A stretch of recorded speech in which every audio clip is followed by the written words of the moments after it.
The August primaries have set the table for the main November events in both Minnesota and Wisconsin. Among the questions going into the primary were, would another member of the progressive squad lose? Would Minnesota Republicans figure out a way to get the candidate they didn't endorse to win in the U.S. Senate primary? And what are the headwinds blowing through the upper Midwest less than 3 months before the November elections? Now, this is Talking Points on CBS News Minnesota. Good evening and welcome to Talking Points. I'm Esme Murphy. The August primaries are in the book and the headlines are as follows. Congresswoman Ilhan Omar decisively beat Don Samuels in a rematch of a race she almost lost 2 years ago. Republicans are nursing a statewide hangover after the win by endorsed candidate Royce White, with his history of court dates for failure to pay child support, a guilty plea to theft and disorderly conduct, and complaints of misusing 2022 campaign funds for expenditures on out-of-state hotels and even a Miami strip club. White will be taking on the Democratic juggernaut that is Senator Amy Klobuchar in November. Tonight, we'll explore how Republicans fear White's candidacy could hurt down-ballot races. In Wisconsin, a major Senate race that is attracting national attention is set.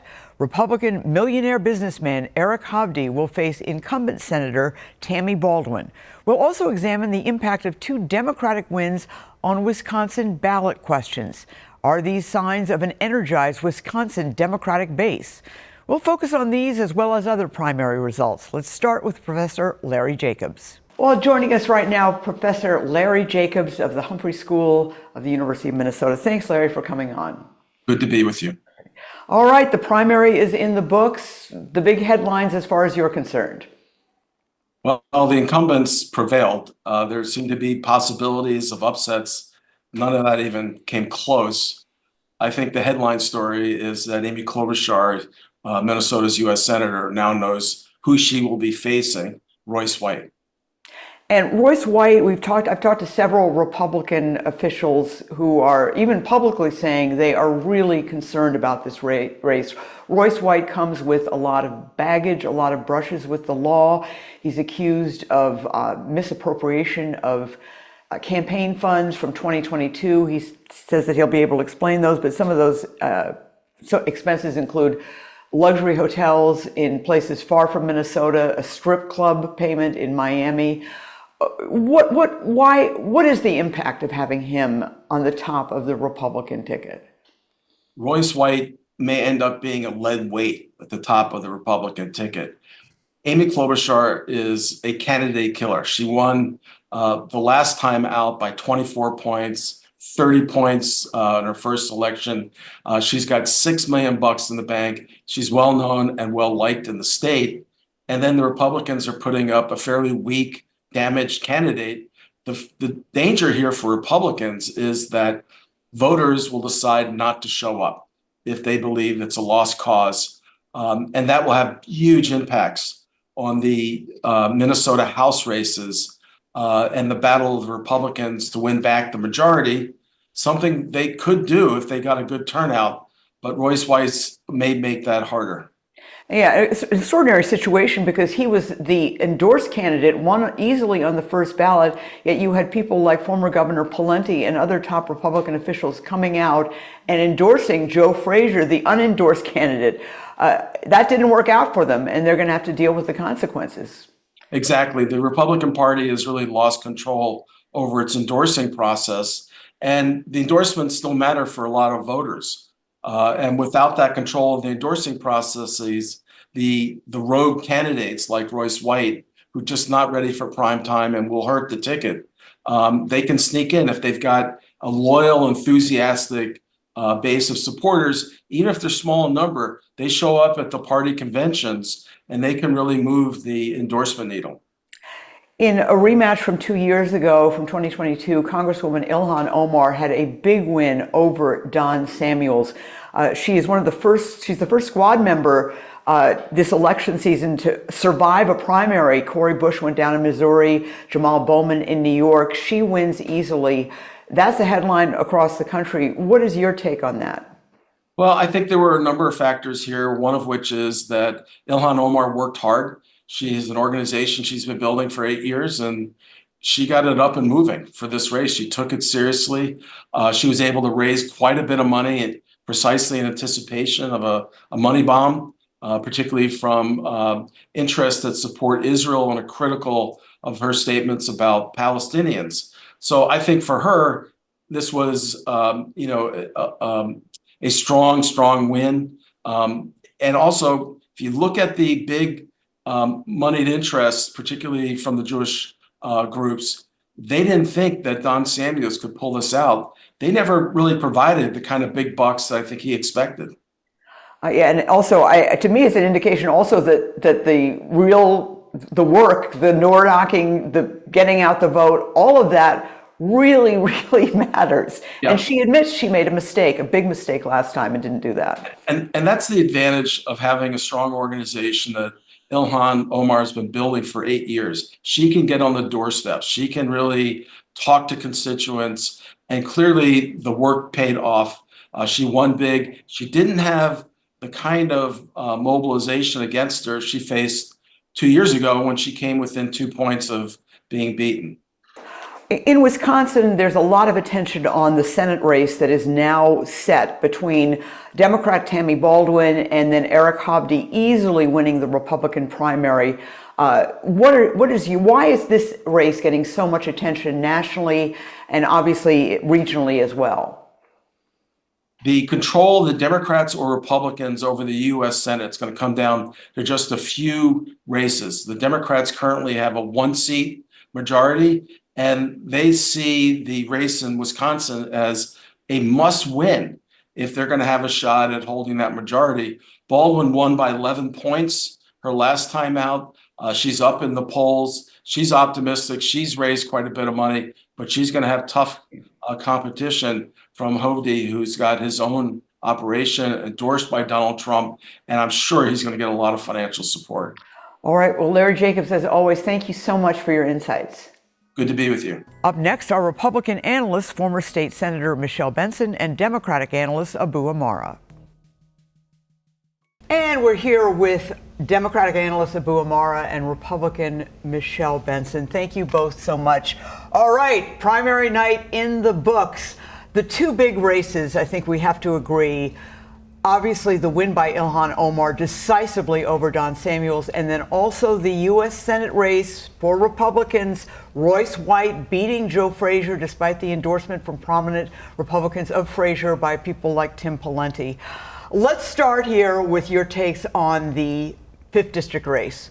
Abou, you go first. Your thoughts about this race? Well, I think Ilhan Omar has shown she is a formidable candidate. I mean, the squad has taken losses in other parts of the country. That's true. But here in Minnesota, not only did she win, she outperformed her close victory just 2 years ago. So I think it shows not only is she strong, but she got stronger over the last 2 years. Okay, I know Republicans like to kind of pick on Ilhan Omar. Does this mean she's more hands-off, or will they continue to cite her record? There'll be national Republicans who'll raise money off of Ilhan Omar, Even Representative now. Omar, simply because of her history.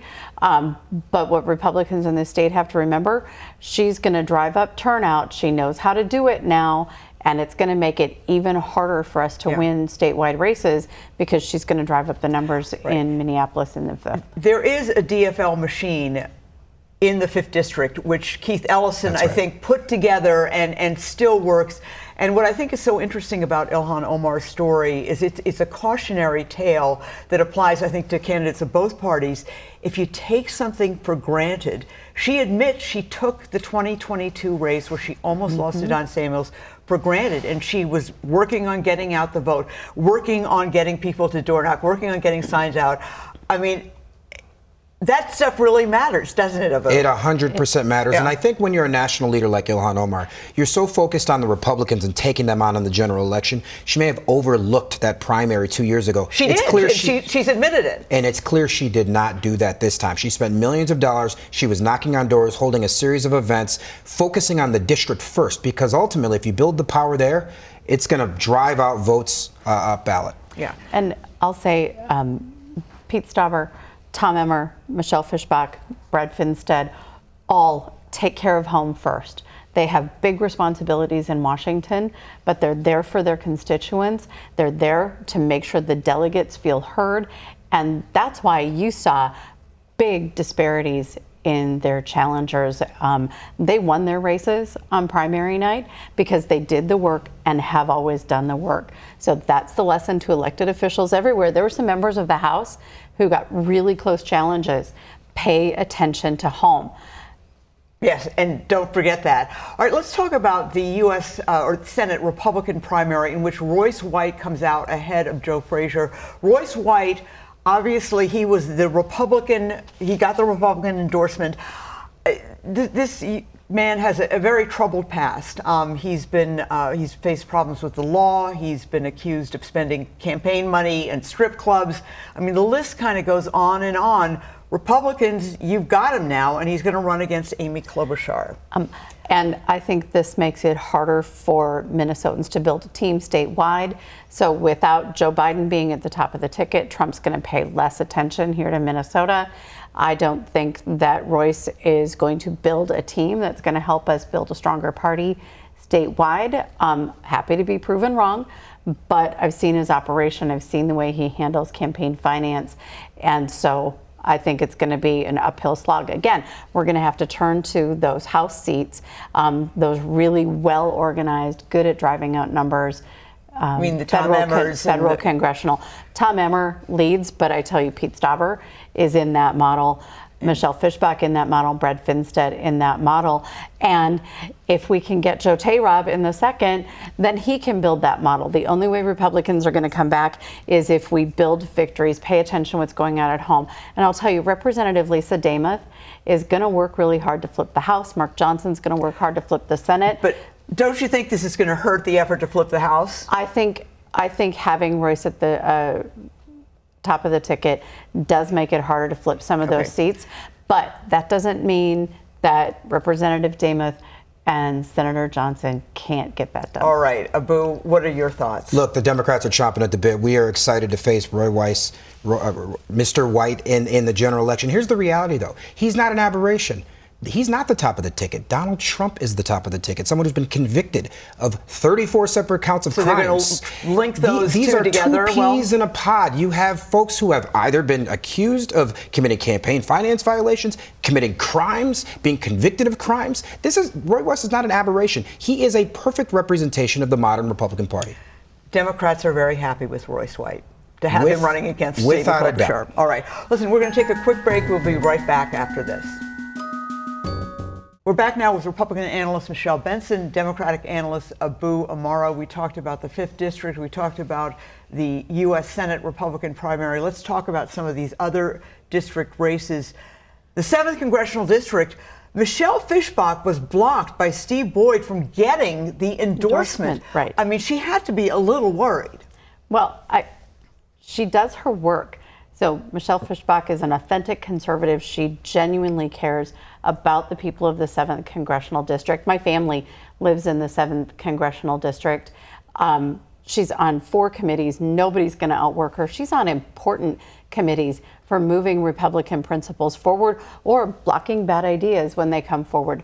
And so I think the lesson learned there, all the regular Republicans who thought everything was going to be okay because Michelle was such a force and was doing such a good job, you're going to have to go to caucuses and you're going to have to become delegates and you're going to have to keep moving Michelle forward because she does what she needs to do. She takes good care of her district and she's a great voice in Washington. Okay, let's talk about the 2nd Congressional District. Angie Craig is the incumbent. Every 2 years people say, oh, Angie Craig is so vulnerable. She just kind of comfortably wins. Yeah.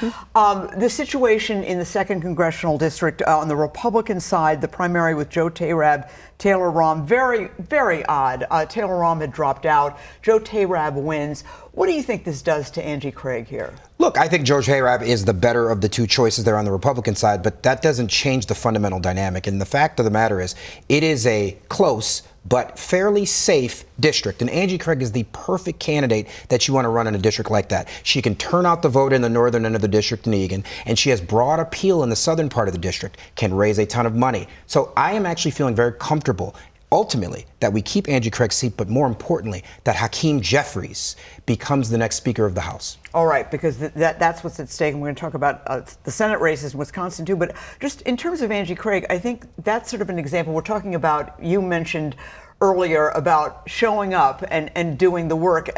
She is in her district, and she is there. Right. She's very visible. Obviously, Joe Tayrab is going to run a tough race, but I think Angie Craig has succeeded there. Let's talk about Wisconsin. There we've got Eric Hovde, who is a multimillionaire who has really spent most of his adult life out of the state of Wisconsin. He grew up there, went to school there, went to UW-Madison. He's going to face off against Tammy Baldwin. Your thoughts, Abou, about this race? Because it's one that's needed to keep the Senate. Well, both parties want it because each party wants control of the Senate. Well, look, it apparently means that the Republicans are California dreaming because they went to California to find a Senate candidate to run in the state of Wisconsin. Before Kamala Harris became the nominee, Democrats were a little concerned that we wouldn't have enough drive out of the base in the state of Wisconsin. But now that Kamala Harris is there, you're seeing the Democrats come back, and these two ballot measures that the Democrats are able to win are indicative of Democratic momentum that I think is going to help us in November. All right. Your thoughts, though? I think he can do the fundraising. He can run against Senator Baldwin on her record. And he grew up there. He's authentically Wisconsin, went to California, did well, came back, and can tell his story in Wisconsin, give hope to those people who maybe don't feel listened to by Senator Baldwin. So, yes, we had a better shot when Joe Biden was at the top of the ticket.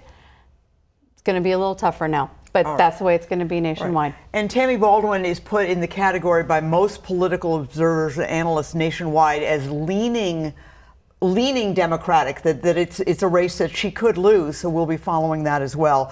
All right, let's talk about those ballot measures in Wisconsin.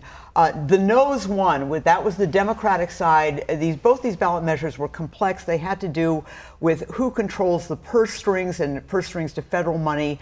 The Republicans wanted yes votes on this to give the Republican legislators more clout.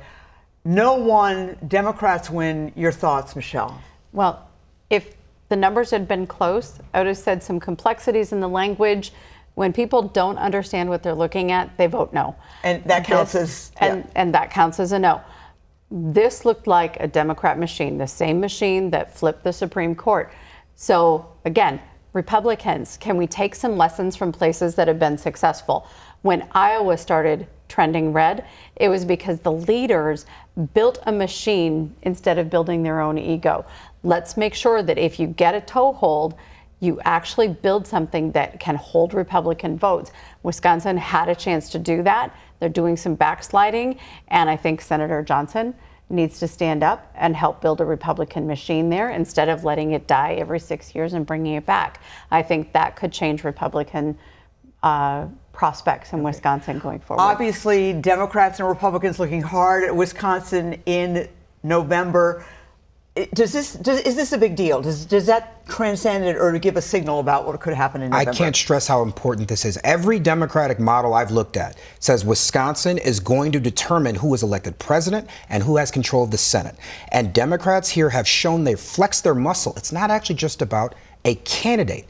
It's actually about issues. And when you're driving people out based on issues, you can get them out time and time and time again. And so I think Democrats are feeling very good going into November in the state of Wisconsin. For the state of Wisconsin, yes. And of course, August primary, everybody seems to hate the August primaries because everybody is checked out. Well, obviously, some voters did go to the polls here on both sides. And Democrats have made it a mission.